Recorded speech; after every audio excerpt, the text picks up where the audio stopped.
The assertion that interior stairway switches must be illuminated according to the National Electrical Code is incorrect.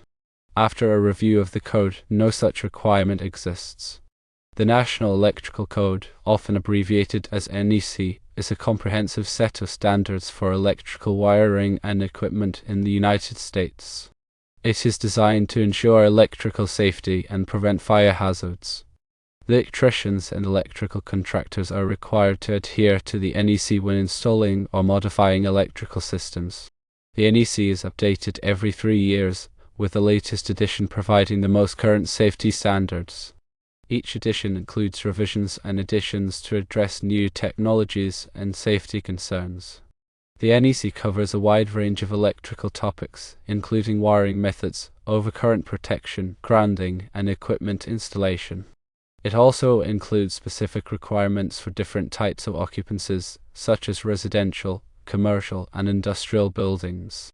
The NEC is organized into chapters, articles, and sections, making it easy to navigate and find specific information. Chapter 1 covers general requirements, such as definitions and scope. Chapters 2 through 4 cover wiring and protection, wiring methods and materials, and equipment for general use. Chapters 5 through 7 cover special occupancies, special equipment, and special conditions. And finally, Chapter 8 covers communications systems. Within each chapter, articles address specific topics in more detail.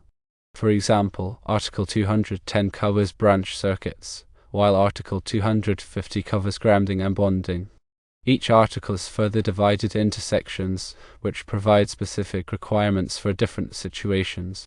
For example, Section 210.8 covers ground fault circuit interrupter, or GFCI, protection, while Section 250.50 covers grounding electrode systems. The NEC is not a design manual, but rather a set of minimum safety standards. Electricians and electrical contractors must use their professional judgment and experience to ensure that electrical installations are safe and reliable. They must also comply with all applicable local codes and regulations, which may be more stringent than the NEC.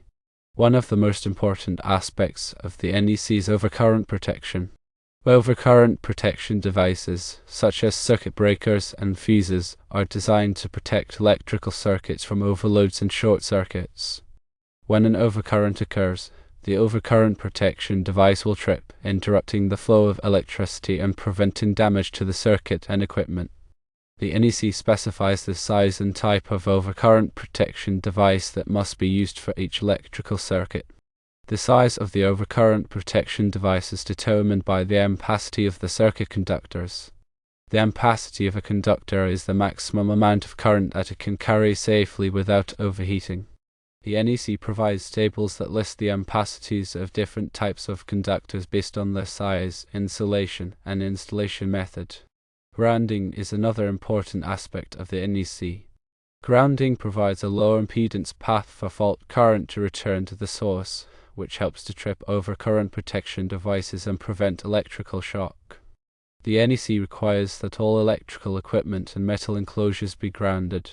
Grounding is typically accomplished by connecting the equipment or enclosure to a grounding electrode system, such as a ground rod or water pipe. Bonding is also important for electrical safety. Bonding is the process of connecting all metal parts of an electrical system together to create a continuous electrical path. Bonding helps to reduce the risk of electrical shock by ensuring that all metal parts are at the same potential. The NEC requires that all metal parts of an electrical system be bonded together, including metal conduit, metal enclosures, and metal equipment. The NEC also includes requirements for wiring methods. Wiring methods are the ways in which electrical conductors are installed and protected.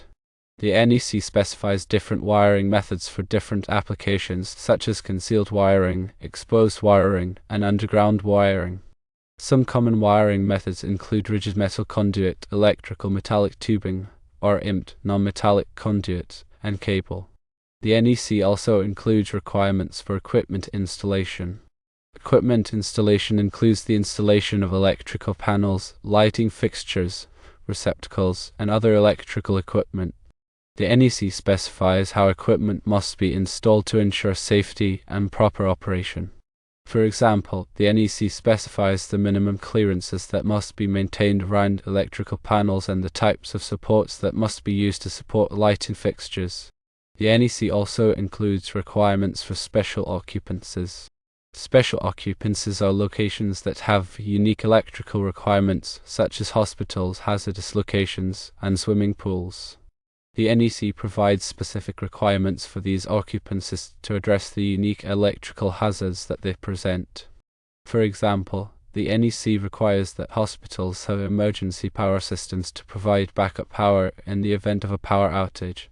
It also requires that hazardous locations, such as gasoline stations, have explosion-proof equipment to prevent explosions. The NEC also includes requirements for special equipment.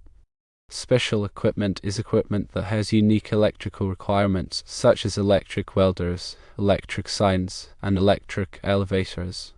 The NEC provides specific requirements for these equipment to ensure safety and proper operation. For example, the NEC requires that electric welders have overcurrent protection devices to protect against overloads and short circuits.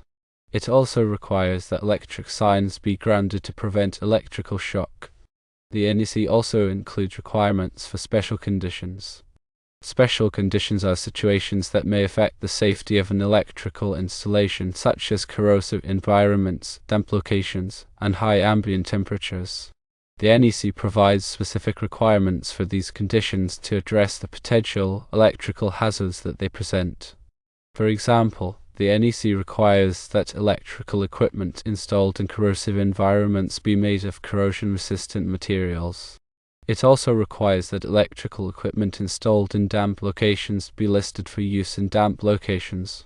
The NEC is a complex and comprehensive document, and it is essential that electricians and electrical contractors have a thorough understanding of it. The NEC is constantly evolving to address new technologies and safety concerns, so it is important to stay up to date with the latest edition.